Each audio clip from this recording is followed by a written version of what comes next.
So yeah, this is going to be deep dive is going to be Rudy Ruettiger. So I thought it'd be interesting because I'm a sports guy. I like sports movies, and I like the fact that sports movies have some background to them. They have a little story that you can kind of understand and you can kind of relate to. And Rudy, I've watched a million times. But the guy that it's about is he likes like sucking the teat of being Rudy, and so he will sell the shit out of it. He will sell autographs. He will sell merchandise that's got his name on it. The whole thing. So all right, so I'm gonna share the first one.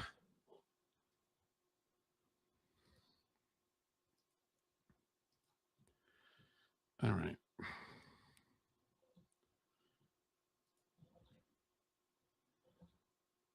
Rudy Ruettiger's story has been told many times over the years in the form of a movie.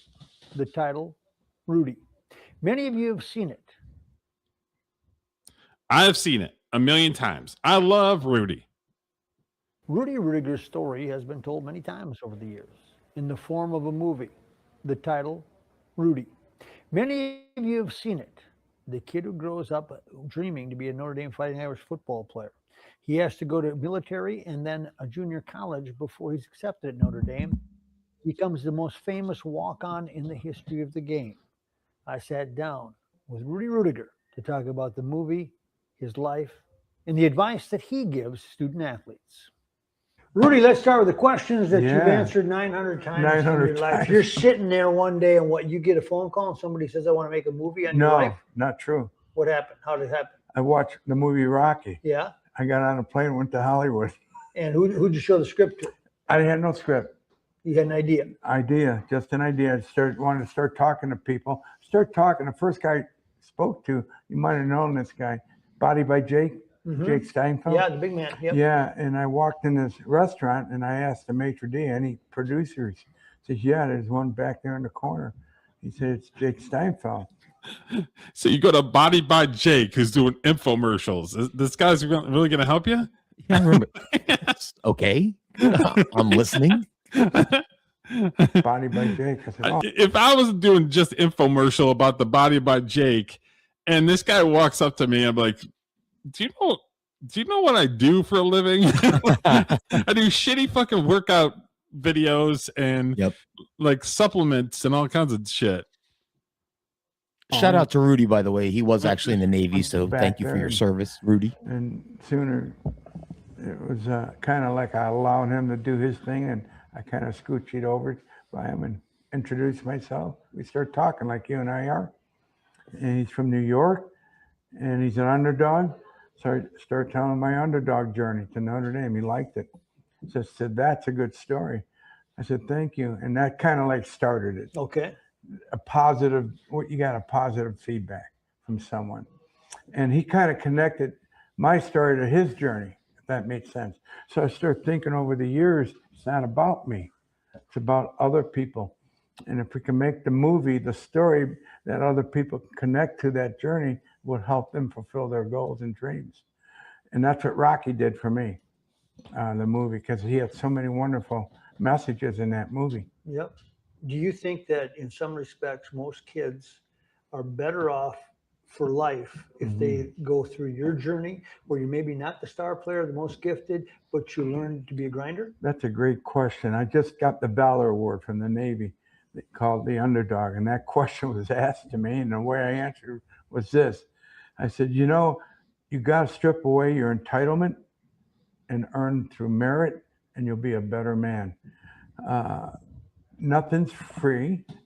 You have to earn your way. Once you understand that, you'll be good the rest of your life.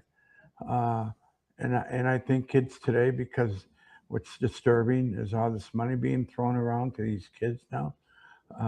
What happens when they can't play football no more, can't earn that type of money? What happens to them? They're dumb as a box of rocks, and they go on YouTube telling everybody how racist they are. That's fair. It's a lot of things are happening in the sports world today. That's got to change.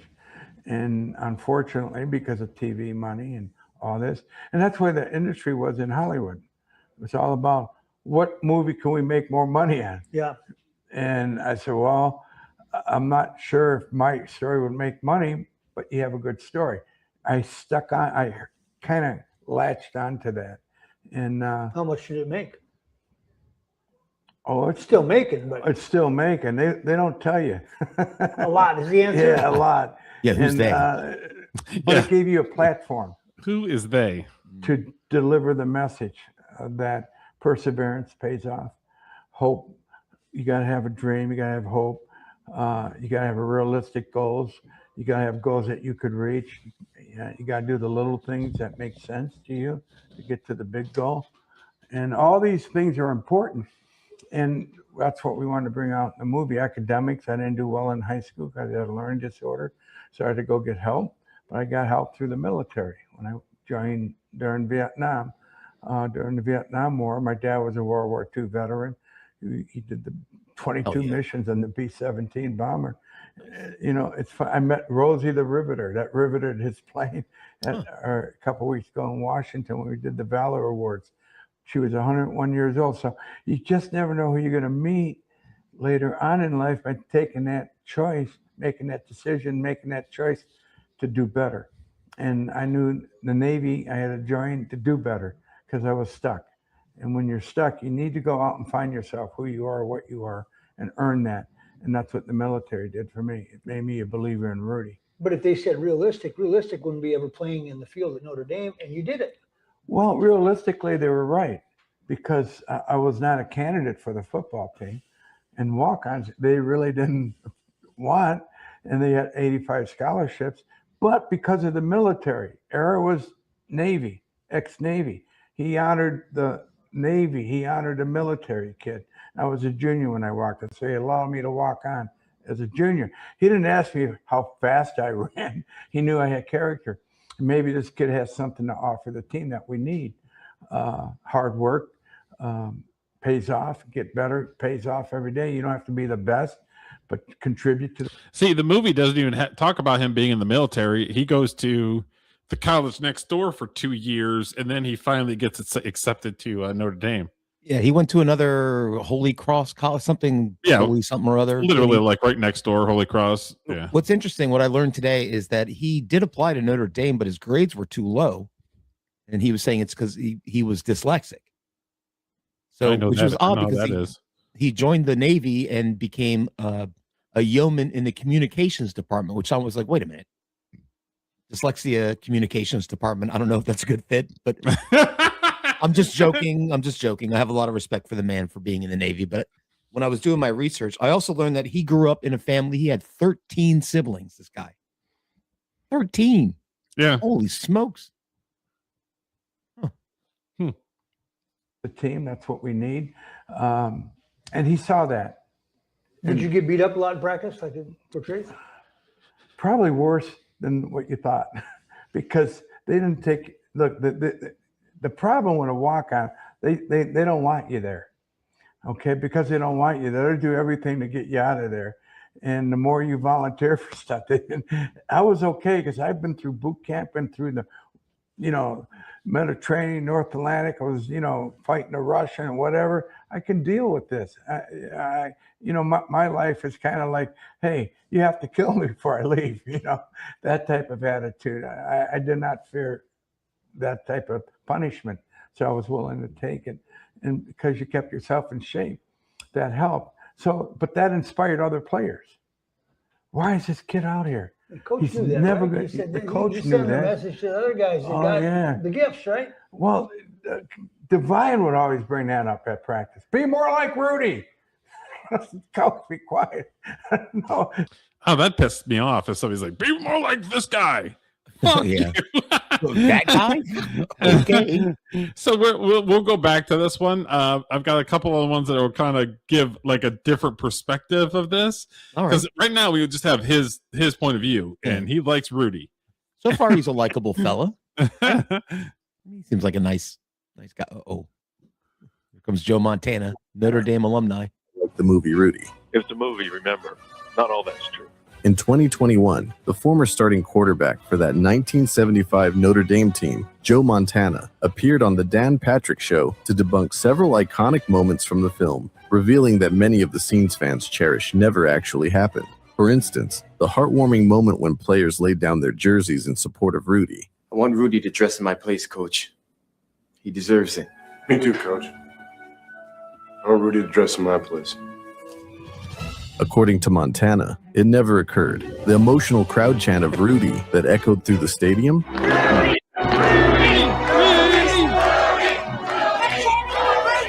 that didn't happen either. Rudy did, in fact, enter the game and record a sack, but it wasn't as triumphant as portrayed. The game. Now, keep in mind that Rudy Ruettiger wrote the first draft, basically. Oh, really? Yeah, I'm sure that Hollywood basically said, "Thank you, we'll take it from here." Sure. But he sort of created the first draft of the movie. All right. So Hollywood is probably like, "Oh, we need him to chant Rudy. We need to really lean into this shit." But of course, I mean, I know Joe Montana is just going to be telling the truth here, but you don't got to be a big killjoy. People love this movie. Let them believe the lie. It's more fun.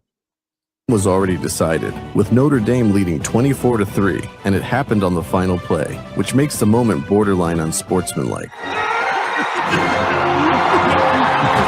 So Rudy's going full speed on the very last play of the game, and when everybody's just standing there, he's rushing the quarterback. The quarterback's like, "I'm in victory formation, son. What are you doing?" He just comes and flattens him. I love it. I'm just trying to fucking down the ball. Yeah. While Rudy was carried off the field, Montana clarified it was more of a joke, giving Rudy a brief moment of glory after his sack. So he got in, he did get a sack, and then the guys just carried him off, kind of not playing around. I won't say it's a joke, just playing around. I don't know, man. Joe Montana Joe ruining the whole thing. I love Joe Montana, but come on. Oh, wait a minute. Did Sean Astin play Rudy? Is that the guy who played him? Oh, wow. Yes. Okay. Samwise Gamgee. Go. Do you get people?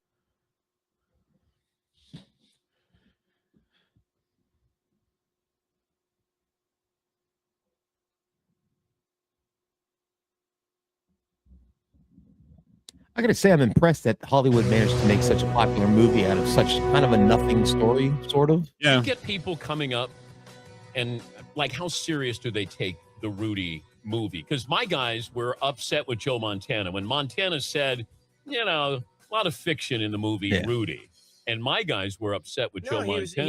He was absolutely right. Joe Montana was right. There was a lot of fiction in the movie, and it's based on a true story. But I want to say a couple things. When Joe Montana was a freshman, when Rudy was a senior, Joe Montana, when the movie came out, was one of the only people to get behind the story. He said he remembered Rudy. He said he really respected what happened on that thing. He was a really positive person around it. I don't know how many Super Bowl rings you have to win in order for when somebody meets you on the street to say, "Hey, did you meet the real guy who dressed for one game, like who played for 27 seconds?"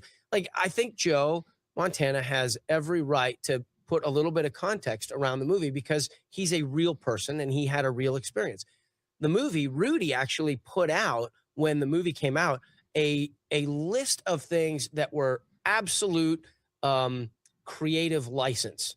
For example, and Dan Devine called into a radio station when Rudy was promoting the movie, and he said, "If any kid would have put their jersey on my desk, they never would have seen it again." And it was a dramatization of an idea that the players were supporting him, not true in the sense of didn't actually historically happen. Don't want to ruin other things. The one thing that I get all the time, and I've developed a really good answer for it, people say Rudy was offsides on his play where he sacked the quarterback. And my answer is they didn't call it. So there you go. So is it offsides if you don't call it? You can still be offsides. Well, so according to who? The judgment of a fan in the stands? According to the game, nobody called Rudy offsides. Therefore, as a part of the athletic historical record, he was not offside. How many takes did you have to perform to get the sack? One. The band at the University of Notre Dame that year, 1992, gave us, I think, 15 minutes of their half hour, which is really amazing because you know, when you're a band member and you play every single moment that you get to play in front of 50,000 people and on television sometimes, that's glory time. You've worked your whole life as a you know, trumpet player to be able to do that. For them to say like, it's okay, we'll let this movie film there, for this, we'll give up that, was a pretty nice gesture. So, and we had 2 games we were going to do it. The first game was against Boston College. When we all went off, when the real game came off, and all of a sudden the movie players came on, nobody left. It was like people, I'm sure, felt like they were having an acid flashback from the 70s because there's all these teams in the 70s. And they loved it. And when I sacked the quarterback, people knew exactly how to cheer because they were watching a Notre Dame player sack a Boston College player.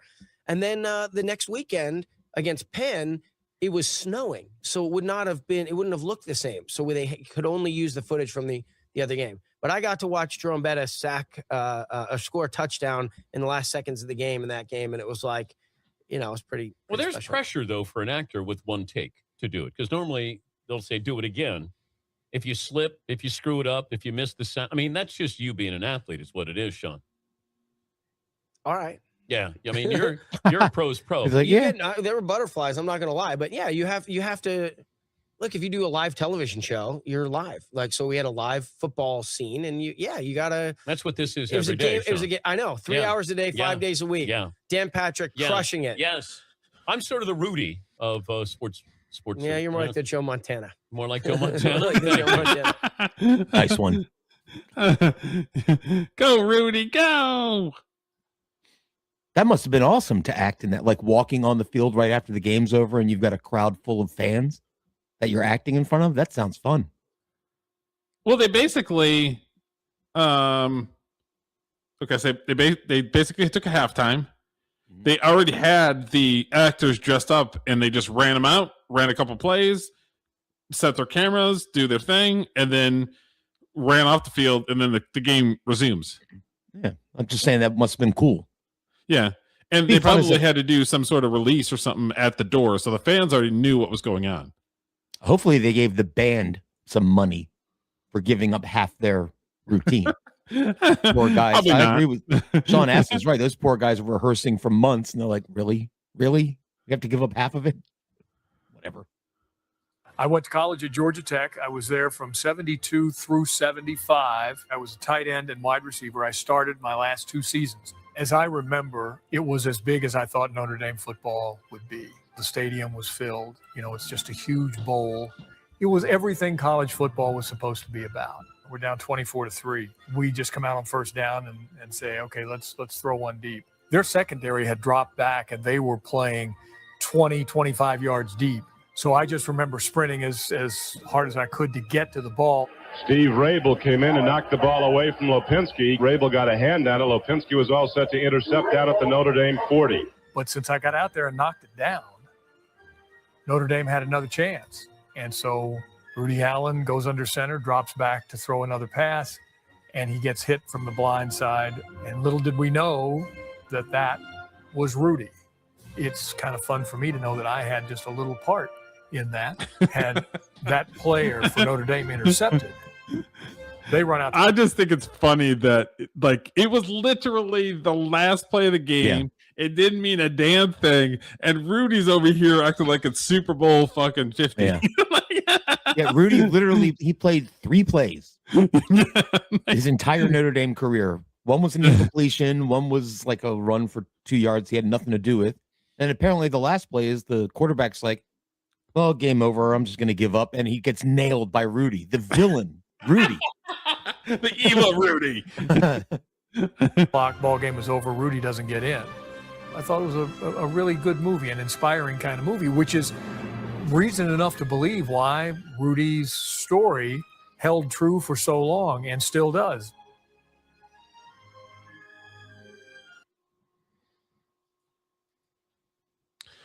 Okay, so one of my people. Okay, so you know Drew from Jim and Them. He talks about Jim and Them. He talks about the Dabbleverse, and he also goes on was it Who Are You podcast? He goes on WATP. That's where I discovered Drew. And then I met you, and you're like, no, this guy goes way back. So Drew, him and his partner Mike. So the Drew and Mike show on 101 WRIF was on there for 25 years, and they were part of the shock jock culture. So they would do like fake. They would call somebody and be like if the Red Wings were playing like the Canucks in the playoffs or whatever, they'd be like, "Is Mr. Jablonski here?"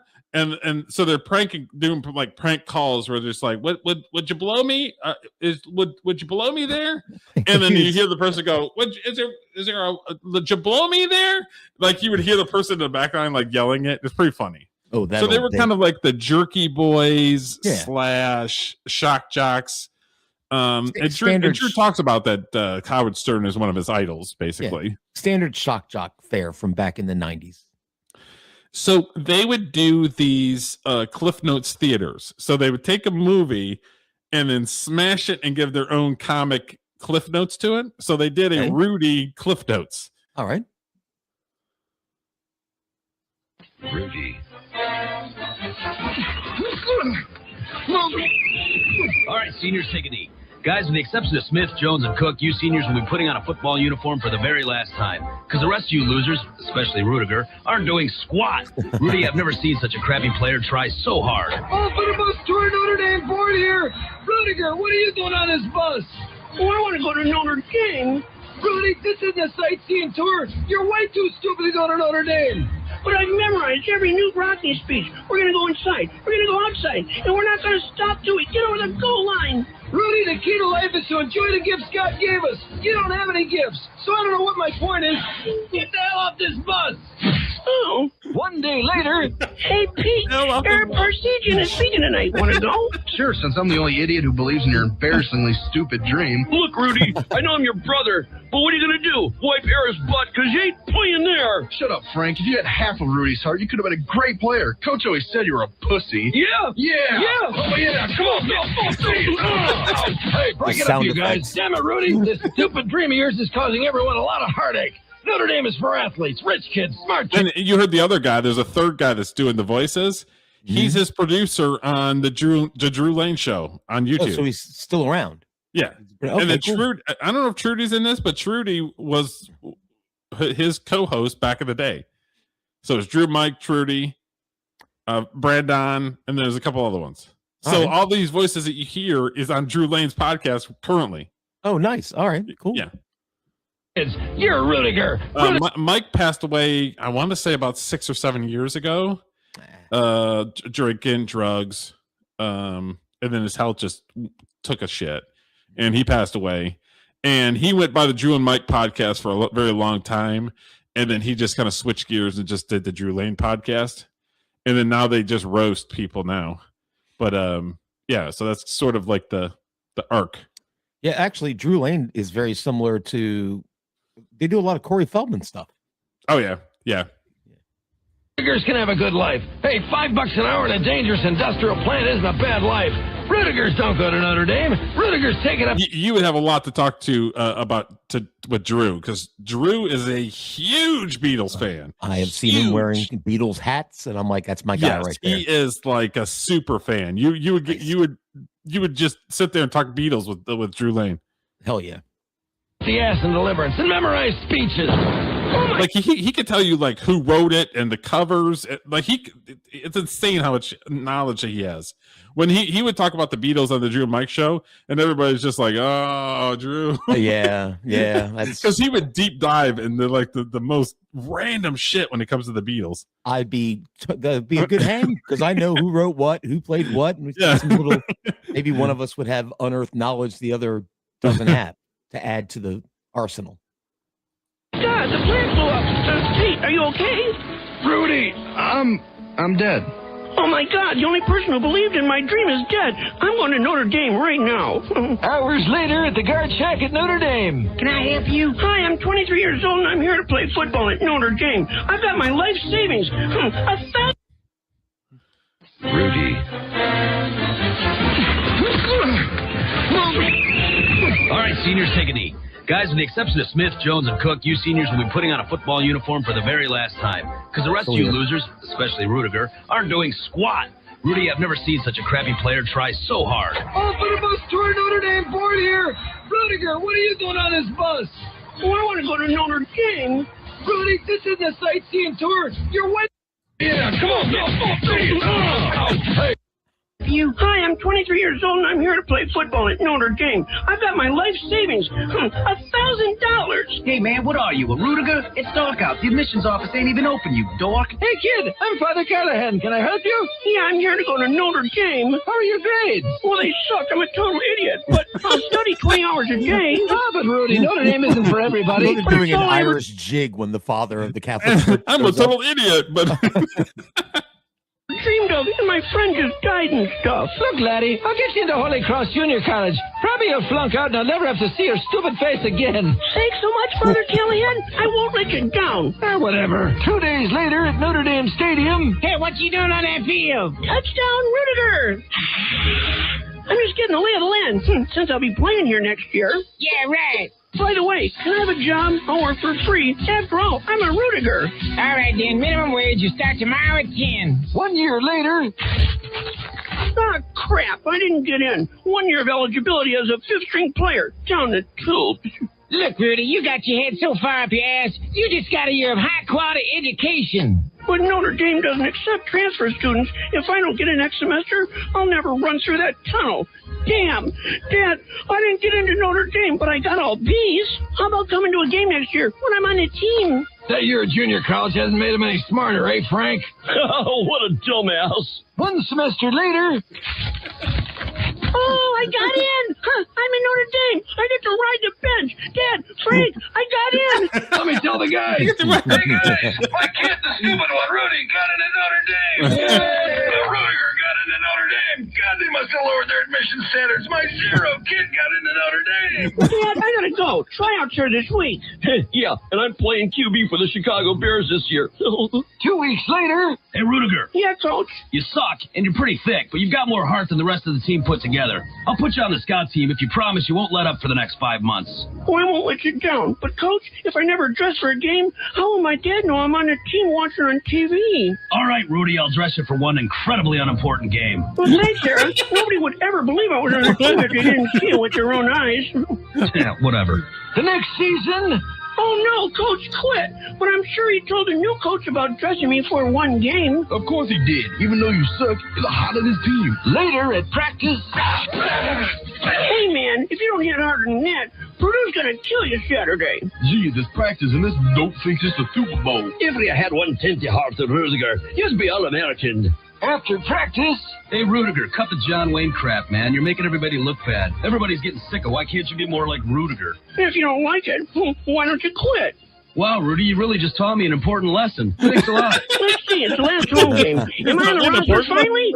Richie Richards, Rufo? Damn, no Ruettiger. I quit. You can't quit, dumbass. A long time ago, I rode the bench, too. I thought it was because I was an African-American. I regret it every day and shit. Well, thanks, groundskeeper. I'm going back. Hey, Rudy's back. If Rudy doesn't dress, I quit. You're an All-American captain. Act like it. Ruettiger sucks. He deserves it, Coach. I quit, too. I'm not dressing either. I quit, too. Got me up. All right, relax. Ruettiger dresses. Hello? Hey, Frank, you want some tickets? I'm dressing for the game this week. Sorry, I like to watch the game, not the bench. Yo, Rudy, lead us out of the tunnel. Your bench moment is the key to this game. You ready? I've been waiting all my life for this. Let's go, guys. I love the voice acting for the African American players. Wake up the echo cheering her name. Hello there, Rudy. Why don't you come out? Yeah, the voices are great. You being on the bench is the most crucial thing ever. Fourth quarter, Coach Devine faces a dilemma. Run out the clock before I have to put this dope Ruettiger in. All right, guys, we got to score on this play, or else that loser Rudy won't get in. Ready? Right. And you'd think they'd be running at the clock here, but Notre Dame sweeps left. No, it's a halfback option pass, and it's caught for a touchdown for the fighting guy. Rudy. They're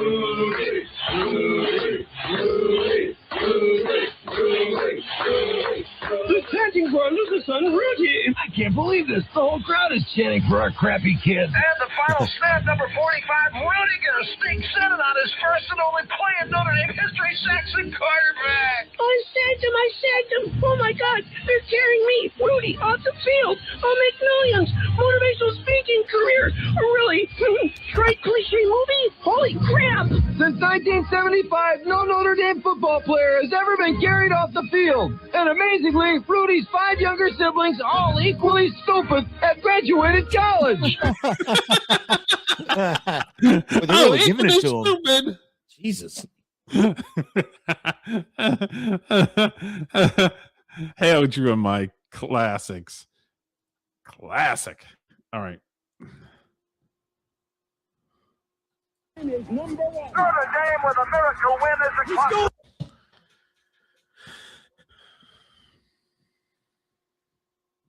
Notre Dame is number 1. Notre Dame with a miracle win as a club. He's going in. Notre Dame has scored. Rudy was one of about 20 walk-ons on that team. And, I really have good experience with him because he was a defensive end on the scout team. And I was a fullback. And fullbacks have to block defensive ends. And he would just jump up after we would knock him down and say, come on, play hard. He really did that. And many others did too. Annoying. He really, really was a perfect example of the Notre Dame spirit. One of our defensive ends, I think, was like the second to last. Why don't you play more like Rudy? Yeah, that would annoy me. Like, why don't you get up and fight? I'm like, yeah, I just knocked your ass down. His name was Do it again in a minute. And I go, where's he going? I was playing defensive tackle on the left side. Well, anyway, next thing I know, this guy comes running out. Rudy, and he's jumping up and down, acting like a wild man, going, where should I go? Where should I go? I said, well, here, Rudy, play defensive end in the end. And what I'll do, I'll grab the guard and tackle, and I'll push him this way, and I'll spin. And if the quarterback comes our way, hit him. Well, it just so happened the ball gets hiked. I come across, I grab the guard and the tackle and push them together and spin on the other side. And I kind of falling down, and the quarterback, here comes the quarterback. I grab his leg. Somebody else tackled him before Rudy got there. Did you know? That's like a team sack, but okay. Now I'm sounding like Joe Montana. Push them together and spin on the other side and hit him. Well, it just. Okay, so Rudy's right here. So happened the ball gets hiked. I come across. Okay, so he goes in the inside of the guy that's overplaying him. Grab the guard and the tackle. Okay. Quarterback is running away from Rudy. Tackle and push them together and Rudy is at his kneecaps. Spin on the other side. And I kind of falling down, and the quarterback, here comes the quarterback. I grab. That was kind of a helper. That's like a half. What do they call a half sack? They give you a half. That's a half sack in the NFL. His leg. Of course, Rudy hits him, and they make a movie about it. Things worked out real well for me as a freshman, and when I still think about that Georgia Tech game, had 2 touchdowns. I happened to get a call on an option pitch. Rick Slager optioned it off to me. I broke one off for about 15, 20 yards. Another play happened where I broke another touchdown off. But at the end of the game, I think I had unmolested, just went right up the middle. And I think about Rudy getting his one opportunity. He made his one play, and I'm so happy for him. But, man, I think about it. I was the star of the game, and this guy makes one play, and the rest is history. Jerome. I'm happy for you. I'm with Jerome. So we solved racial equality right there. So what you're telling me is the black guy had the game of his life. Rudy Ruettiger got in one play and did like a half sack and got a movie. Earlier, we watched a video of a guy named Ari something or other being very mad at white people, which I disagree with. That but just in ain't this right. instance, I'm on Jerome's side. I just ran for 160 yards. I scored 3 touchdowns, and this cracker comes in the game in the last minute. He gets a half sack, and he gets a movie. Stupid. It's ridiculous. A couple of the boys picked him up and walked him off the field. Do we think it was a big deal at the time?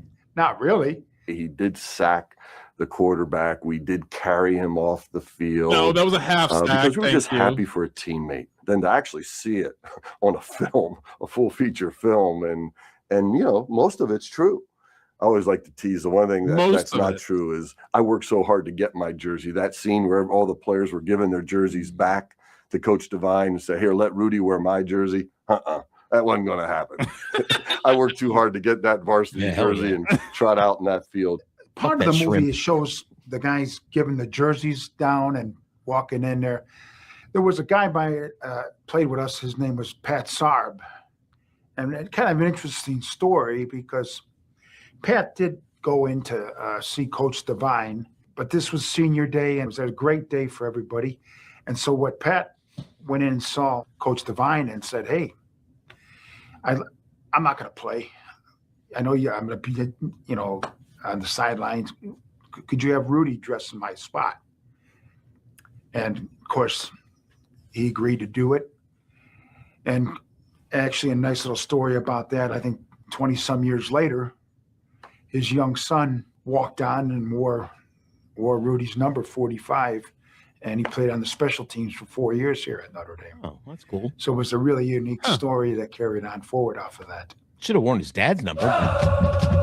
You would think so, right? I don't know. You would think. Yep. Poor Jerome. Now I feel bad for Jerome Heavens. He got screwed over by some white dude. He did. Who got a half a sack. His game was colonized by the white man. They made a whole movie about it. Yeah, no, right? Did they even mention that guy in the movie at all during the game? Like this great running back they had? What was that? Did they mention Jerome Heavens at all in the movie? I'm sure they did. Give me 1 second. Let me let's see here.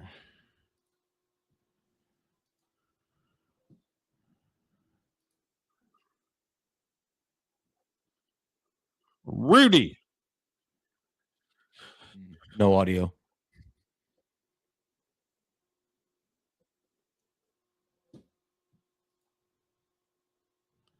Let's do that. I got to respect the real life Rudy. He has made quite the name for himself and probably some money off of a half a sack. That's what the whole thing is about. Is I've watched the movie a million times, and people they're kind of jealous because of the fame that he's gotten, because he has worked the shit out of this gimmick for 30 years. I respect that. And people are just like, Rudy, like we get it, but you didn't do anything, but you're taking the credit for everything.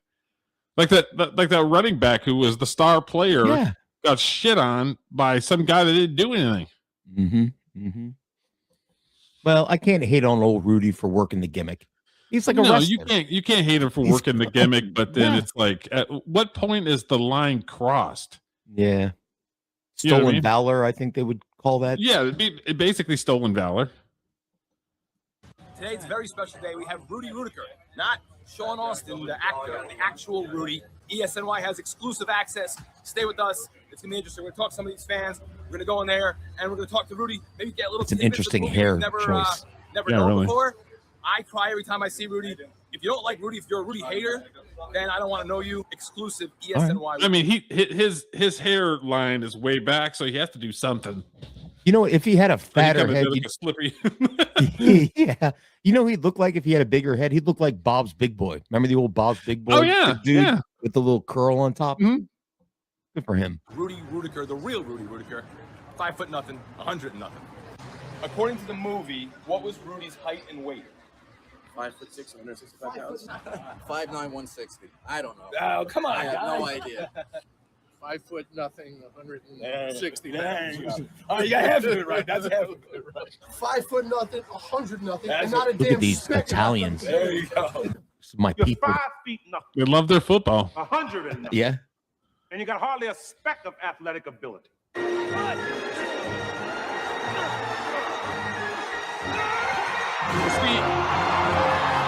Okay, so the movie has him doing a solo tackle, but in real life, it was like a half a fucking sack. I'd be a little pissed about that. Me too. If you were a player that you played with him and he's taking credit for a full sack when he didn't have a full sack, I'd be upset. I wonder how much money Rudy made from the movie. Like you said, he came up with the original screenplay, like probably an outline or something, right? Yeah, probably. He probably didn't have formal training, but he probably had an outline. That's worth something in Hollywood. Wouldn't he get paid for that? Maybe producer credit or something.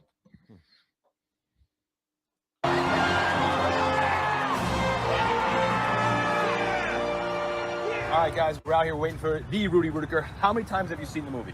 We only saw it once together. I've seen it about 15 times. And how many times have you cried? I'm not going to lie, I cried the first time. First time only? First time, I'm not going to lie. I think I cry every time. For me, if the answer is I've seen it 20, I've cried 20. How many times have you seen it? At least 25, probably. And how many times have you cried? None. None? That's not the answer. Augie, what's your middle name? Whoa, that's amazing. See, diehard fans come out here, man. Look at this guy. This guy got the Rudy jacket. No, he doesn't. It's fake. You went to school with Rudy? Yeah. What school? And he was in your class. What class? 76. Did he cheat off of you? So Rudy cheated off of you. So are you gonna bring that up to him now? So Rudy's a dummy, is what you're trying to say. Well. I'll have to remind him. All right. That Rudy, always a troublemaker. Rudy Ruettiger, you ever heard of him? Yeah, the guy played in Notre Dame for about 15 seconds. Yes. Well, you're actually in his parking lot. Pull up here. You should be pulling up here any second. Well, he better be tougher than he looks in the movies. So a little twist. I love his answer. He's like, you play for like 15 seconds. This is fun. I like this little man on the street interviews about Rudy. This is great. A little twist to the occasion is that we're going to have a street fight with Rudy, with hope I'm not in it. I'm the not ready biker to go. people. This is our challenger, and he's going to fight the 65-year-old Rudy Ruettiger. Have him autograph your bike. Yes. Sure, why not? We'll do it. Let's have him autograph your bike. Is he going to be here soon? He's going to be here any second. All right, Rudy in a BMW pulling in. Hey, how are you? Rudy, Mike Bigelow from ESNY, Elite Sports New York. Yeah. We heard you were coming. We had to stop by to see you. Excited to have you here. I got a lot of people online. Isn't that amazing? It's great. It should be a church. So the story still resonates. The story still resonates with everyone, right? It's Look really at all great to those see. people. We have a friend of here who has a motorcycle, and he's excited for you to sign the tank. You think you could try to do that? Yeah, we could do that. Let's do it. This one? Right here. You got it, man. That'd be awesome. How are you going to protect that from not going away? I'll hit it with a little lacquer later. There you go. We have for auction here for the Rudy fans a 2008 Fat Battery Harley Davidson signed by Rudy Ruettiger. We'll start the bidding at $25,000. 7 sisters, 6 brothers. 7 sisters, 6 brothers. My Holy parents smokes. agreed to disagree, and they compromised. Does everyone have the nickname Rudy, or did you stick with you? All my brothers are called Rudy. Yeah. Too many of them. Yeah. All right, cool. So we're out here with Rudy Ruettiger, Notre Dame legend. We all know the story. We're going to go in for an autograph signing. You have a big fan base here, so it's going to be a fun day. This is great. This is great. Let's Yeah, go on man. in. All right. All right.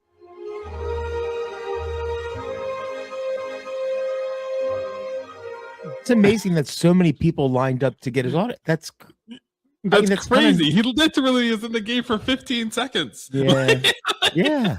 But I guess, I don't know, you saw the movie and you said you love it. It must be very inspiring. Oh, it's a great right? movie. Yeah, It's sure. just, it's so funny that like when you watch these sports movies, you want you want the lightheartedness. You want the against all odds, and he comes back in as the champion. You want the underdog story, and it's the ultimate underdog story. The only problem is most of it's not correct. So it's almost like audience manipulation, kind of. You know what I mean? Oh, but it's a fun movie. I love the movie. It's just like but when you're watching it, it's like you're actively know it's fake, but you're actually buying in at the same time. That's the thing. I got you. Well, that's the mark of a good movie if they can suck you in and Do you still remember that like it was yesterday? Very embarrassed. I'm telling the guys that dropped me right there. Really? I was embarrassed. But it's just a great shot. Oh yeah, nowadays when you think about it, you think about guys, what are you doing? I didn't do anything. But to these guys, it meant something. Right. Sure, Yeah. that's a difference. Inspiration. But to them, it meant something when Joe Montana's literally like, we just did it as a gag. Yeah, it was a bit. It was a bit, and you're like, think it's the greatest thing ever. You get the feeling that Rudy has been asked these questions 10,000 times, and he just has canned answers that he he probably does too. Oh yeah, yeah. Nothing line come from. Well, Writers, or did that come from someone? No, that came from everybody calling you 5 foot nothing, Rudy. You don't belong out here. Is there And any- I always yell back, I'm going to get a degree from here. That's right. That's all I needed, right? Is there anything in the movie that's like a personal? Was there a family member of yours in it, or was there any? Well, all my family's in it. Yeah, Rudy there. They played all the Georgia Tech coaches. My mom and dad are in it. Oh, that's amazing. I'm in it. Yeah, where are you in it? Right behind Ned Beatty. In the crowd? Mm-hmm. Okay. Huh. He actually, when Sean gets in the game, turns around and hits the guy, that's me. Oh, when he Yeah, that's funny. Yeah. Yeah, that's cool. no shit. That's cool. He did? No way. Yeah. Yeah, he's a Huntington guy. Yeah. Missed him. That would have been. Is that cool? I forgot. Chris Hogan came. Yeah. I Chris Hogan forget- came with his I- wife and his kids. He's a Huntington guy. Yeah. Yeah. Oh, that's And he had a amazing. signed book. I didn't even know who he was. That's amazing. What is? Are the Patriots on a bye? He's a wide. They play Thursday. They play Thursday. Thursday. They play Thursday. So go. All right. So one personalized that we got to go give to Chris Hogan. Yeah, I'm going to give that to Chris. Tell Chris to give that to Give that to Tom Brady. So he can give To give to Tom Brady's dad. Okay. 1, 2, 3. Mrs. Brady. Conversation, so you'd be happy with that. Thank He and I I'm met. good with that. So we personalize one to Brady's dad too? I don't know. Okay. He told me the story. Do you think Tom Brady would actually give a shit? No. I don't think he would. I don't think. How many rings does Tom Brady have? 7? 7. No, he's good. This guy had 5 seconds of lies and a half a sack. I, as a wrestling fan, Derek, and I know you're a wrestling, I like it. I like that he's just running with it for decades.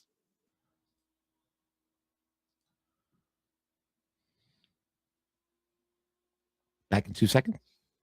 Rudy was the ultimate underdog who had everyone inspired to chase their dreams. But the movie was sadly very fabricated, even though claiming to be based on. Rudy was the ultimate underdog who had everyone inspired to chase their dreams. But the movie was sadly very fabricated, even though claiming to be based on a true story. You'll want to watch until the end because there's something shocking that happened in Rudy's life that totally ruined his public image. Rudy was released October 13th of 1993 and is regarded as one of the best sports films of all time. The film made $22 million, which in today's inflation is about $47 million. The movie was believed by many to almost be like a documentary into the real Rudy Ruettiger's incredible life story, but sadly, this wasn't the case. As with all things from Hollywood, there were drastic fabrications made in this movie. For starters, freshman quarterback and future Hall of Famer Joe Montana was on this team when Rudy was a senior. And Joe states in this next clip from the Dan Kirkpatrick show that a couple of the most iconic moments from the movie Rudy never even happened. It's a movie, remember. Not all that's true. Well, what wasn't true? Well, the crowd wasn't chanting. Nobody threw in their jerseys. This guy again. Game. You get carried off the game, and they tried to play someone at the end that everyone, all the seniors could get in at the last home game. So the schedule kind of was set that way. And so he got in, he did get a sack, and then the guys just carried him off, kind of playing around. So, Lies. well, he did his butt off to get where he was and to do the things he did. When I first found out the story wasn't totally true, I was honestly shocked and it hurt my heart a little bit. But it makes sense they would make the story more dramatic because it is from Hollywood. But I definitely didn't want to believe it. To go further into the fabrication about this movie, let's take it to the actor who played Rudy, Sean Astin, to tell you more. The movie, Rudy actually put out a list of things that were absolute creative license. For example, and Dan Devine called into a radio station when Rudy was promoting the movie, and he said, if any kid would have put their jersey on my desk, they never would have seen it again. And it was a dramatization of an idea that the players were supporting him, not Now the true in the sense of did it the actually coach in the movie I read today when I was doing my show prep, he was kind of painted as sort of a villain-y type in the movie. He was kind of an antagonist, the coach. No, not really. I mean, he's kind of a hard-nosed, it's my way or the highway type guy, but he wasn't really that much of a villain. Ah, gotcha. All right. Yeah. Because I was reading that people were upset about the depiction of that character, Coach Devine, saying that he actually was very supportive of Rudy, but in the movie they made it look like he maybe wasn't. Well, it was like, have Rudy go in. You see the coach going, like, because it was almost like a joke. That's sort of like the attitude that the coach had, Coach Devine, in the movie, where it's just like, come on, are we really putting this guy in? Really? Well, maybe that goes to what Joe Montana's saying. It's like maybe to the rest of the team, this was all like a joke. Yeah. Like, hey, put Rudy in, ha ha ha ha ha. You know? Yeah. And not like, oh my God, put Rudy in. I'll sit out. He's the greatest player of all time that did one snap. They happen. I'm going to show you some of the comparisons between the movie and real life, and then we'll get to see the inconsistencies and the lies that the movie brought forth. Here is the actual Rudy play, and as you can see, he is not the only one who hit the quarterback as depicted. Half sack. Nailed it. We nailed it.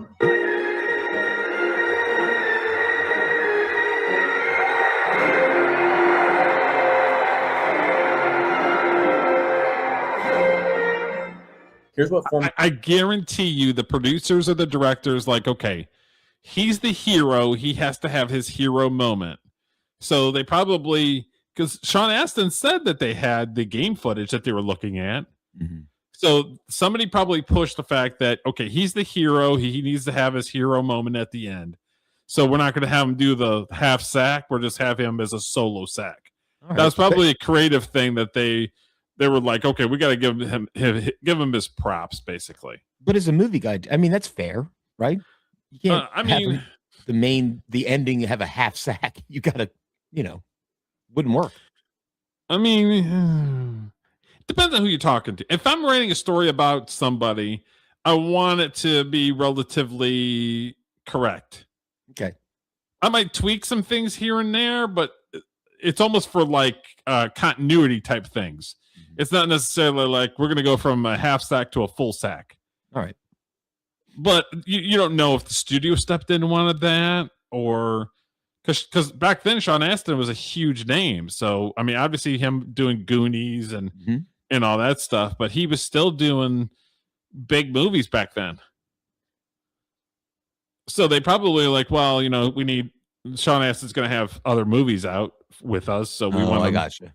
We want to be the hero. Yeah, he's got to be the hero. We got to shine positive light on him, all this other stuff. I'll bet you the guy with the dollar sign chain and the glow eyes is going to be my man, Jerome Heavens. Probably. The one that had 3 touchdowns and MVP. See, I'm going to hike that up. He had 10 touchdowns, Derek. Got shit on by Rudy Ruettiger. Damn honky, messing his whole day up. Our teammate Jerome Heavens had to say about Rudy's game. Spot on right there. Love him. He played it. In the game, I think I had close to 152 yards, and I think about Rudy getting his one opportunity. He made his one play, and I'm so happy for him. But, man, I think about it. I was the star of the game, and this guy makes one play, and the rest is history. Now let's look at more comparisons between the movie and reality. So in this clip, it's from the movie, and it shows the players turning in their jerseys so that Rudy can play. Now here's Nick Fredrino, and this is what actually happened during that scene. There was a guy played with us. His name was Pat Sarb. And kind of an interesting story because Pat didn't go into see Coach Yeah, this Devine, is part of the other But this video. was senior day, and it was a great day for everybody. And so what Pat went in and saw Coach Devine and said, hey, I'm not going to play. Could you have Rudy dress in my spot? And, of course, he agreed to do it. And actually a nice little story about that. I think 20-some years later, his young son walked on and wore Rudy's number 45, and he played on the special teams for 4 years here at Notre Dame. So still an incredible story, but they just changed it a ton to fit their narrative that all the players on Notre Dame loved Rudy, when in reality, a lot of them didn't like Rudy at all. So now let's talk about something I haven't heard until doing research for this video. Rudy was actually offsides during that one play he got the sack. Let's send it back to Sean Astin to clean this up. Well, everybody keeps saying that Rudy was offsides, and I keep saying they didn't call it. How truthful is it? Rudy put out a list of things in the early 90s, right after the movie came out. Like, I think there's at least 11 things that are factually inaccurate, or at least they are liberties that were taken by the film. You can say Rudy's a fraud. You're allowed to say that. My business manager, the guys in charge of my money, to say that. Sure. After Rudy's iconic play in the movie, it shows him getting carried off the field by his teammates. The next clip will show that Nick, the guy that I showed earlier, him telling you what really happened and how their mindsets were. A couple of the boys picked him up and walked him off the field. Did we think it was a big deal at the time? Not really. Now it's time to get into something that I never expected the real Rudy Ruettiger to get into, and it totally tarnished his reputation. But before we get into that, please subscribe. It would mean the world to me.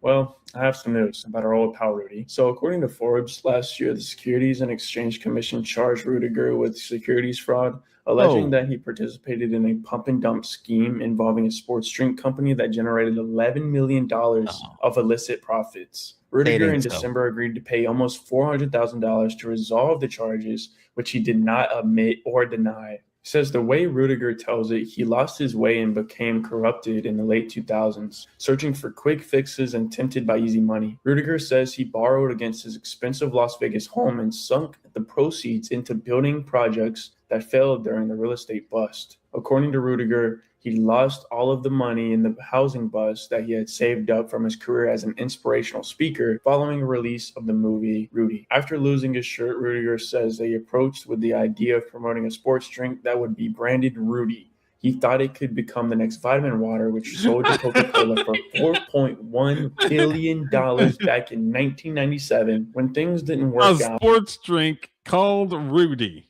Well, how vain is that? You might have taken it a step too far. You couldn't call it something else? You had to call it Rudy? However, Ruettiger says he kept thinking of the easy street life of living off of those beverage profits and decided to reverse merger his company into the stock market. I will spare you the finer details of what happened, he writes, but the Securities and Exchange Commission eventually came knocking. He apologized and expressed remorse for what he did. Ruettiger writes, it was right around the same time in 2008 when I started to hear people talk about the tremendous profits being made all over the place in the sports drink and energy drink markets. So my ears perked up when a business idea came my way. But according to the SEC's complaint, Ruettiger was already CEO.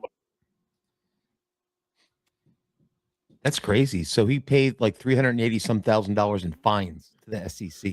You can't. It's probably too small, but it says the SEC alleges that investors were provided false and misleading statements about the company in press release, SEC filing, and the promotional material. For example, a promotional mailer to potential investors falsely claimed that in a major Southwest test, Rudy outsold Gatorade 2-1. Well, a promotional email falsely boosted that in several blind taste tests, Rudy outperformed Gatorade and Powerade by 2-1. Meanwhile, the scheme promotes engaged in manipulative trading to artificially inflate the price of Rudy nutrition stock while selling unregistered shares to investors. The SEC suspended trade and later revoked registration of the stock in 2008. Rudy Nutrition is no longer in business. Yeah, he pulled some mafia stuff with the pump and dump scheme. Oof. Not a nice guy. But no, hold on. I have breaking news, Derek. He is a nice guy now. He was baptized as a Mormon in 2017, so all is okay. All the bad stuff he did, it's all good now. With my godly people, everything is okay. But according to the U.S. government, this motherfucker broke the law. Right. The Jews and the government are not Mormons. They don't care. But last minute bullshit. Looks like it, but perhaps the most confusing line of logic to follow Ruettiger's claim that something changed when he took the eye off of the ball with the drink venture and focused on money instead of focusing on the dream. Throughout the book, Ruettiger is preoccupied with money. While selling insurance in the 1970s, he gets excited that my bank account kept growing and that he cleared $40,000 in a single year. After scoring speaking gigs following the movie release, he writes, suddenly I was making more money than I ever had in my life, thousands of dollars per speech. Thousands. In time, I found that I could make more money in a single week if I had hustled than I used to be proud to make in an entire year. I had no idea that speakers... You mean lie, not hustle?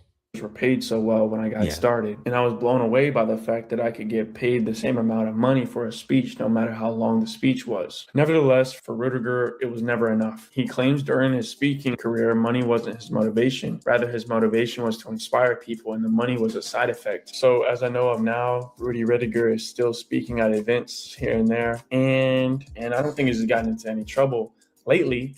And I'm sure he's sad that Notre Dame just lost to Ohio State. So I know Rudy Ruettiger wasn't the all-inspiring man we thought he was, but we all make mistakes. I know we don't make the illegally eliciting $11 million mistake and frauding people, lying to people, and things like that. But it seems like he's turned his life around. He did have to forfeit $400,000. So maybe he's learned his lesson. If you like this video, I just posted it. That's a good video. I like that guy's video. Yeah. Whatever channel that was. Who knew that Rudy was such a complex story, like the real life Rudy? Yeah. I've learned a lot. A lot of stuff nobody sees. And that becomes, how can I say this? It's not work. It's more of passion. Passion, yeah. You know? Yeah, it's that's more right. passion. So you don't even think about it. You You just like doing you it. just do it. Yeah. And that's the way it was for me. You know, when you go to Notre Dame, no, you got to get in academically. That was the big challenge. Like in Hollywood, I meet a mailman, and I thanked him for his smile. He said, "Where are you from?" I said, "I'm from Indiana, Chicago area." He said, "I'm from Michigan." We had a connection. That's all you need. He liked me, I liked him. Boom, boom, boom. Then he said, "What are you out here for?" And I told him, "I'm trying to get a movie done, and I have an idea." And this guy that was I don't like the fact that he makes it sound so easy that he talked to this person, who talked to this person, who talked to this person. Let's make a movie. It doesn't work that way. Yeah. You know how many times I've been told to speak to somebody's agent or their representation because they don't want to fucking talk to me? They don't accept unsolicited scripts. This dude was just walking up to people getting millions of dollars for his movie. That's the real story I'd like to learn more about. Is you're right, Derek. Like, how did that happen? You don't walk up to somebody and go, "Well, I got a half a sack on my last play of the game." They don't give you the time of day. Like, okay. So I literally had cancer and almost freaking died. Mm-hmm. And this guy has a half a sack and somehow manipulated his way into getting a movie. What? Huh? I mean, you had to pay for your movie to tell that story. I had to pay for my movie. Yeah. Good Lord. You should have come out with an energy drink. Show up. Yeah, I don't want to say that it's 2-1 better than fucking Gatorade. Really? So who's the guy? I said, Angelo Pizzo. He wrote Hoosiers. I know him. I deliver his mail every day. Here's his address. He said, "Follow me, dude." I followed him, and bam. Now, who got Rudy made? Michigan State. A guy from Michigan State. Think about this. Who applied to Notre Dame, got turned down, went to Michigan State as a walk-on. Now he's the president of Columbia Pictures. And he related to it. No, he wanted another sports movie like Hoosiers. So he called the guys in from Hoosiers. Now, what if I would have sat in that restaurant, felt sorry for myself, and gone home? I would never met that mailman and that Michigan Steak. You ever seen Hoosiers? Gene Hackman? That I have seen, and that is a great movie. freaking movie. Gene Hackman is amazing. Yeah. Never heard my story. That's how it happens. Seems freaky, yet it makes perfect sense, right? What did you say earlier? Everything's timing, right place, right time. You can't give up. You got to work hard. You got to right work place, hard. right time. People call it lucky. It's not luck. You worked hard. Yeah, that's right. You know, and you got here, and that's how I look at it, and that's how I feel. And that's hard to explain to kids. You got to keep working, but you can't be entitled. You got to earn it. And the more you earn it, the more you're going to understand that hard work pays off. Kobe Bryant was a great example. I heard a coach say one time, and I thought it's pretty good. Hard work always pays off. You just don't know when and how. And you don't know when and how, right? Because it might not even be in the sport that you're playing. Exactly. Hard work always pays off. Right. So I'm at the LA basketball game watching Kobe Bryant. Yeah. I don't know. I've never met him. No. He's a superstar, right? My daughter's singing the national anthem before the game. 2 hours before the game, he comes out, bam, bam, shooting his baskets, getting ready for the game, but he's focused. He gets to the free throw line, and he looks up where I'm sitting. He said, "Hey, Rudy." Dude's not talking to me, man. There's no. Yeah. He said, "Hey, are you the real Rudy?" I go, "Yeah." He comes walking over with his basketball. He gets real emotional. He says, "Is this your son?" I said, "Yeah." He's 10 years old at the time. My daughter's 12. He said, "Hey, your daughter's doing a national anthem." I said, "Yes." I said, "How did you know?" "We all know it," he says. "We all know you're here." I said, "Really?" He says, "Your son," he says, "what's his name?" I said, "Danny." "You know, Danny, your dad's my hero." He says, "When I was 16 years old, my dad showed me your dad's movie." And I got a message out of that. And the message was work ethic and get better. Work ethic and get better. He says, "That's why I'm here, work ethic, and I'm getting better." He says, you could look it up on Kobe Bryant, USC, Rudy, and listen to what he said. It's pretty powerful. We became friends. Wow. But unfortunately, you know, life happens, and it was very, you just don't know who you're going to meet or talk to. Like, my God, we were. I don't want to shit on this guy's parade. Go ahead, Derek. But it does not. I mean, how can you collaborate that? You can't. Well, he said it's on some website where you can hear Kobe say something about how inspiring the movie was, but I don't know. You see what I'm saying? Like he the way that he's talking, there's no way that you can collaborate if that actually happened or not. So you only have to go on you only have to go on his words on good faith, and he's already proved that he's not. Well, he's kind of a shyster. So what we've uncovered here so far this evening is that he's a bit of a shyster, right? I'm not saying that he's not a nice man. I'm just saying he's kind of I don't want to say con man, but kind of. But in Hollywood, like, people do find this movie incredibly inspiring, even though it's based on mostly BS. Bullshit. Yeah. So then the question is, what's more important? Who cares? Yeah. This movie has inspired hundreds of thousands of people. I absolutely adore the movie, but when it comes to the actual man, I got questions. Yeah. Well, the lie of the movie has done more good in the world than the truth of the person. I mean, that's true. Maybe. I don't know. I'm spitballing. Just don't talk about soft drinks, dude. He was in the Navy. You got to give him a +1 for that. Like, Marcus Luttrell comes up to me, lone survivor from the Navy SEALs last weekend. Yep. Say, "Hey, dude," said, "Rudy, your movie put me back on track." See, you just don't know. Don't know what you're influencing people. This guy is achieving Hulk Hogan levels of kayfabe.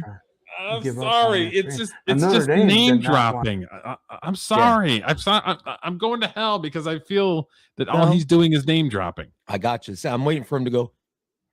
You know, when I was 12, Winston Churchill came up to me and he said, "I heard about your birth, and it was amazing how you fought through the womb to get out of the birth canal into the world.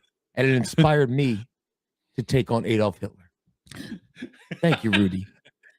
And I talked to this young man. His name is George, and he's thinking about cutting down this cherry tree. And I told him not to, but he really wanted to cut it down. And then he became the president of the United States. It's wild, isn't it? I told him, never tell a lie, George. You can't blame him. Never, because Rudy wouldn't tell a lie. Oh, wait a minute. They already have their movie. They let you have the stadium, no? Yeah, well, we had to fight for that. Call this fight, huh? No. Yeah. No. You want a real quick story on that? It worked a little bit of a distraction to the football team because we're shooting a movie, and Lou didn't want any distractions. We understood that, but so we didn't bother him as much. Lou, athletic director, made a point to basis me of Lou Holtz. You're not going to use our stadium, so no problem. So we go to the then Lou came up to me. We asked the bank, we have 8 minutes, so we can shoot 3 minutes. Done. Put my kids in the movie. You got it. It flipped them out, man. Because they got X amount of time in the stadium. Yeah. At halftime, we shot the scene at halftime. Yep. The final scene. That's how we did it. Unbelievable. Yeah. But, you know, it's, as you know, everything takes. But you gotta be creative and figure it out. Yeah, and you and I were talking earlier. How much is a movie true? I would always say to people, "What you get out of that movie?" And that's the truth. That's the truth. And the kids, they don't care whether you got the tackle. They don't care whether. No. It's about that message. Yeah. Come on. And that's why. See, he will ring me back in. He'll reel me back in if he says that the true story is he got a half tackle, that he got a half stack. If he says that right here, then part of it's redeemed. I won't have bad thoughts about him. Yeah, yep, I agree with you actually, but he's in full wrestler mode. He's a carny. Kinda. He kinda is. It's still playing today. And will forever. And will forever. Yep. He didn't clarify it. So I'm in the Apollo 11 moon capsule, right? And I look at Buzz Aldrin and I go, I don't need to go on the moon. You go ahead. You go ahead and take all the glory. You don't even need to mention my name. I'll stay here in the capsule. You plant the flag. And he said, all right, Rudy, I'll go do it. Do you think Kobe Bryant actually come up to him? I don't know, but my brain is going bananas with Rudy just being everywhere at seminal moments in history, just inspiring people. Come on. I had a chance almost to meet him.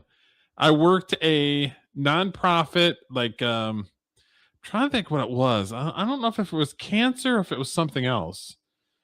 That I got a job. It was like a one-day event thing, and I was helping set things up.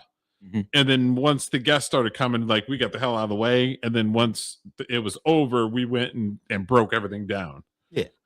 I think it might have been with the union, but I'm not 100% sure. I don't quite remember. And Kobe Bryant was supposed to be there with his wife, and there were no shows. And they were kind of pissed about it because it was like Kobe was supposed to be like the headliner guy that was there. Oh, so he was on the marquee. He just didn't show. That's no good. Yeah. So they were kind of like the organizers were kind of, they weren't pissed, but it was sort of like, it was kind of like their featured guy that was going to be there, and he just no showed it. Yeah, that's no good. It doesn't matter how important you are. If you make a commitment to somebody that you're going to be somewhere, be there. Yeah. Even if he's there for 20 minutes, at least be there. Yeah. All he's got to do is walk around, shake hands, and then go home. Yeah. Be happy. Okay, so this is the last video that we have about Mr. Rudy Ruettiger. I've actually had I've actually had fun with this one. Yeah. Where it's like, I absolutely adore the movie, but also call bullshit when I can. So yeah, this is the last video we got about it. I think a lot of people want to know, on a scale of documentary film to Disney film, I mean, how real was 92%. So you're telling me Rudy Ruettiger told lies in his own story? I think a lot of people want to know, on a scale 92%. of documentary film to Disney film, I mean, how real was 92%. So you're telling me Rudy Ruettiger told lies in his own story? And we compromised on scenes, we compromised on events, and we had to do composites and embellishments to make the story work. Let's get to the bottom of this. Hello, and welcome to Sports Vaults, presented by Data Productions, uncovering the untold, lost, and forgotten files of the sports world. Shout out to Data Productions. Today on Sports Vaults, we will be breaking down one of the best and most inspirational football movies ever filmed. One of my personal favorites, Rudy. It is an account of the life of Daniel Rudy Ruettiger, who had dreams of playing football at the University of Notre Dame despite significant obstacles. It was the first film Notre Dame administration allowed to be shot on campus since Newt Rockne, All-American in 1940. Starring Ronald Reagan. Just one for the Kipper. You have their image, and they want it right. They don't want it something, fictitious. So you had to work real close. In 2005, Rudy was named one of the best 25 sports movies of the previous 25 years in 2 polls by ESPN. It was also ranked the 54th most inspiring movie of all time by the American Film Institute. Legendary Los Angeles Laker Kobe Bryant even said it was his favorite movie. I said, hey, Kobe. I said, Rudy. I said, Ruettiger? Rudy Ruettiger. I said, yeah. He gets real emotional, takes his basketball, walks over towards me. He says, "Is this your son?" I said, "Yeah." He says, "Your dad's my hero." In an interview, the real Rudy claims that the movie is 92% accurate. A real 92%. Which is still very good for Hollywood-produced films. Hollywood movies tend to be over-embellished for the viewer's entertainment. So props to TriStar at Sony. Number 1, the real Coach Divine wasn't a bad guy. Every movie needs an antagonist whose sole goal is keeping the protagonist from achieving glory. And Rudy is no different. While Rudy dealt with plenty of negativity from his peers, Coach Dan Devine in the movie was probably the most powerful of them all when it came to Rudy's dreams. In Coach Devine's mind, Rudy was far from the best player on the roster, so he virtually has no shot in playing in any game. Coach Devine only relents to let Rudy suit up after the team's incredible gesture of humanity, one of the emotional climaxes of the entire film. However, in reality, Coach Devine was just as supportive of Rudy as anyone else on the team. During the actual Georgia Tech game, Devine was adamant that everyone got to play. Next, Rudy's teammates did not forfeit their jerseys for him. In the 92% of truth. Yeah. The guys throwing the jerseys on the table? See, that's called embellishment. Arguably one of the most...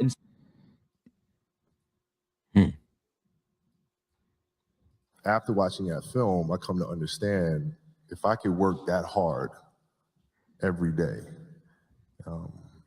with being blessed with the physical tools that I have, what would my career be? And There you go, Derek. From that day that I was going to work that hard every single day so that when I do retire, I have no regrets. And that was the most important thing for me, is to leave no stone unturned, get better every single day. And if I lived that way, then over time, I'd have something that was beautiful. But that was my philosophy. It seems like a pretty simple one, but if you live your life to just get better every single day and do that for 20 years, I mean, what do you have? In this lifetime, you don't have to prove nothing to nobody except. I mean, Derek, you got to take the L on that one. Yeah, I'm taking the L. I'll take the L. Mm-hmm. Even though he did name drop, he was a name dropper. Yeah. Inspiring moments of the film is when the entire team rallies together and threatens to quit right before the last game of the season. It's Rudy's final chance to play in a real game, but he isn't listed on the active roster. The number of players allowed on the sidelines is just too small. Because Era Parsegian promised all seniors would dress for their final home game. He leaves Notre Dame. Dan Devine comes in, and then CAA slaps a rule on Dan Devine's first year. Only 60 players can dress for their home game. That left 50 kids out. So when Rudy learns he isn't listed, he finally quits. And I said, why am I out here? I mean, I'm not going to ever dress. His teammates marched into Devine's office to offer to let Rudy play in their place. But that did not happen in real life. Makes for a great scene on camera, though. And Dan Devine called into a radio station when Rudy was promoting the movie, and he said, if any kid would have put their jersey on my desk, they never would have seen it again. And it was a dramatization of an idea that the players were supporting him. Not true in the sense of did it actually historically happen. Third, the GI Bill would have covered Rudy's tuition. The story of a student athlete struggling to make ends meet is a relatable one for many out there. Oh, because you said he was in the Navy, right? Yeah. How long was he in the Navy for? 4 years, 4 years. I think he did one. Okay. So the GI Bill would have covered it. He wouldn't have to pay to do shit. Interesting. You're just butthurt about the Kobe thing. A little bit. Tell you're trying to. I'm trying to justify. Yeah. But this does not pertain to the real Rudy Ruettiger. Filmmakers completely left out Rudy's time in the Navy. I went in the Navy. The Navy kind of put me on the right course. I came back from the Navy, went to work. My friend died. That's when the trigger went off. In the movie, Rudy has to balance school, work, and football. He continually struggles with the ability to make tuition payments to Holy Cross, even with his job as a groundskeeper under Fortune. So I had to earn it academically first before I can get to Notre Dame. That was the challenge academically, because I didn't know I had a learning disorder in high school. dyslexia. In reality, Rudy's tuition was covered at both Holy Cross and Notre Dame under the GI Bill since he served in the military. The lack of making tuition payments would have freed up much of Rudy's time as a student athlete, and his ongoing struggle to maintain balance would have all but evaporated. By not adding Rudy's Navy career in the movie, there is no GI Bill, and with no GI Bill, his workload increases tenfold while in school. Hardship sells movies, folks. Next, Frank Ruettiger, Rudy's older brother, never existed. In the movie, Rudy's older brother was a pseudo-antagonist throughout the film. He mocked Rudy's dreams of playing football for Notre Dame for his entire... Oh, I wonder what other movie did that. Oh, it's called The Warrior. Oh, Oh, that is true. That little snarky motherfucker in the movie. Yeah. He was Sometimes great, it has to happen. Like I love it. I'd rather have an antagonizing character who's a neighbor over a brother that doesn't speak much who's in the background. That's fair. I love that. That's probably my favorite character in your movie, Derek. He's just roasting you throughout the movie. It's awesome. Well, it's one of those things. Is it's like and Rudy, he's the hero. So even though when the bad stuff happens, you know that good stuff's going to happen. My movie's not like that. So for everybody that watches it, my movie's not like that. It's a good point. Rudy was the oldest boy of 14 children. See, they invented the older brother, Frank, to add spice to the story with all the other discouraging they need somebody to roast him and Rudy be dealt a with dickhead along to the him. way to secure his place in Notre Dame lore. Also, Fortune didn't exist either. Fortune's timing in the film aligns perfectly with Rudy's need of an unassuming mentor. Figured that much. He needed a mentor with experience who knew how to tap into Rudy's ambitions and understood his burning determination to achieve his goal. Fortune's purpose in the film was almost the exact opposite of Frank's, but the reasoning behind their fabrications was identical. Fortune's character was a composite of everyone Rudy encountered along the way who was encouraging. But something kept telling me through friendships and relationships, and I call it the who factor. It's who you know that kept you going. Janitor, my friends, everybody who would encourage you, don't quit, don't quit. Just little, pokes here and there. Remember when Rudy was reciting Newt Rockney's halftime speech? We're going to go inside, we're going to go outside, inside and outside. They can't lick us. What do you say, man? Well, that never happened at halftime. Notre Dame juggernaut coach Newt Rockney led the Fighting Irish to win 5 national championships between 1918 and 1930. He's also responsible for authoring the famous halftime speech that Rudy Ruettiger recites twice in the movie. One for the Gipper. But according to the university's own archives, Rockney performed a pep talk for the newsreels. It was not for any particular game or situation. Nonetheless, in the film, Rudy performs Rockney's showy speech verbatim to an empty locker room. And actually, Rudy's dad was actually supportive. In the scenes depicting Rudy's early years, the audience first... Okay, so now that I don't agree with, because in the movie, he's listening to the radio. Mm-hmm. They all gather around the TV because there's only a couple stations. Yeah. So they depicted that it's small town America, very limited. They don't have any money. So they kind of depicted that. So I don't agree with the statement he made before this. All right. Well, first learns of his ambition to play football at Notre Dame. Because back then, television had 3 stations, and then there was radio. Well, I think, yeah. Well, back in the old days, families would crowd around their radios to listen to shows in like the 40s and 50s. But this was what, the 70s? I think so. You're right. There'd be like as 3 the family channels. gathers around the television for dinner. Rudy declares, after high school, I'm going to play football at Notre Dame. And his father impulsively laughs out loud. Rudy is visibly crushed. His instinctive disbelief sets the tone for the adversity yet to come. The real Daniel Ruettiger was always encouraging and supportive of his children's dreams. In addition, Notre Dame did not play Penn State when Rudy attended. There's a winter game in the film that takes place during the 1974 season, with Rudy supporting the Fighting Irish as a civilian from the There's a state. lot of fabrications going on However, right now. The Notre Dame and Penn State football teams did not play each other in the 1974 or 1975 seasons. All the game scenes in the movie were filmed throughout the 1992 football season, Well, including the game against Penn State on November 14th, 1992. Most likely for budgetary reasons, they decided not to reenact one of the actual games back in the 74 or 75 season, which led to the decision to pretend Penn State was on the 1974 schedule.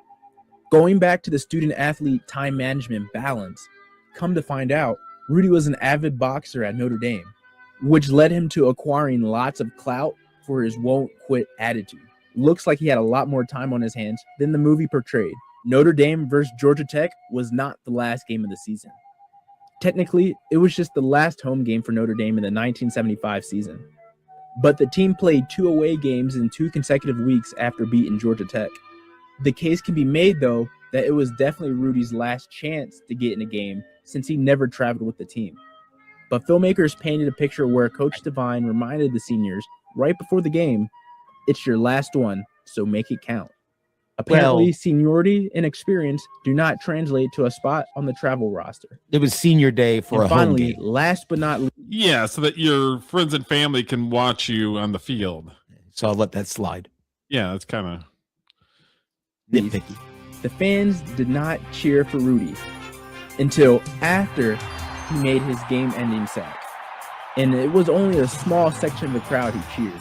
The Rudy, Rudy, Rudy, Rudy chant in the film's final game is simply legendary. All the pain, the suffering, the endless hours finally paying off when Rudy storms the field during the waning seconds of a blowout game. In the movie, the chant starts with a handful of players on the sideline and spreads like wildfire over the entire home crowd. Man, one of the greatest scenes in sports.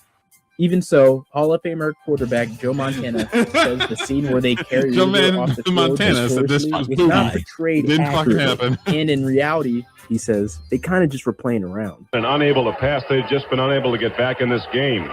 Rudy Allen drops to throw to going half sack right there, half sack. Yep. See, Rudy's got him, and he's not down yet. to get him. They do back at the 14. No, that big dude fucking nailed him and took Notre him Dame's out. second line defensive unit swarms in to get Rudy Allen in to make the first hit for the Fighting Irish. He gets him out of the pocket. He flushes him out of the pocket. The big guys, like Rudy's almost on his, almost like Superman. I don't know. I think Rudy would Jay have had him Achterhoff. And now the clock ticks off the final seconds. The gun sounds, and Notre Dame with its most impressive win. And when Montana said, you know, a lot of fiction in the movie Rudy, and my guys were upset with Joe Montana. He was absolutely right. Joe Montana was right. There was a lot of fiction in the movie, and it's based on a true story. But I want to say a couple things. When Joe Montana was a freshman, when Rudy was a senior, Joe Montana, when the movie came out, was one of the only people to get behind the story. He said he remembered Rudy. He said he really respected what happened on that thing. He was a really positive person around it. I don't know how many Super Bowl rings you have to win in order for when somebody meets you on the street to say, hey, did you meet the real guy who dressed for one game, like who played for 27 seconds? Like, I think Joe Montana has every right to put a little bit of context around the movie because he's a real person and he had a real experience. Not all the players liked me, trust me, nor did they even know I was on the team because walk-ons were ignored during that time. And you can't blame them because we were paying to them. There you have it, the 8% of inaccuracies within the Rudy film. With all this being said, the movie is still great and provides inspiration for anyone who is looking for something. Life is too short. Go for your dreams. What do you have to lose? People generally understand that it's Hollywood's job to make the most compelling and entertaining movie as possible, which means sometimes you have to lie or stretch the truth some.